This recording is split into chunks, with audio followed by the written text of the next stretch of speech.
தொல்லை கஷ்டங்கள் சோண்டிடும் துன்பம் துக்கம் வரும் இன்பத்தில் துன்பம் நேர்ந்திடும் இருளாய் தோன்றும் எங்கும் சோதனை வாரும் வேளையில் சோர்கேட்கும் செவியிலே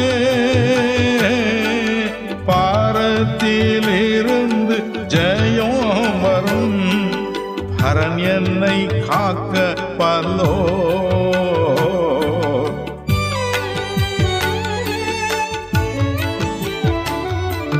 காக்கும் வல்ல மீட்பர் உண்டெனக்கு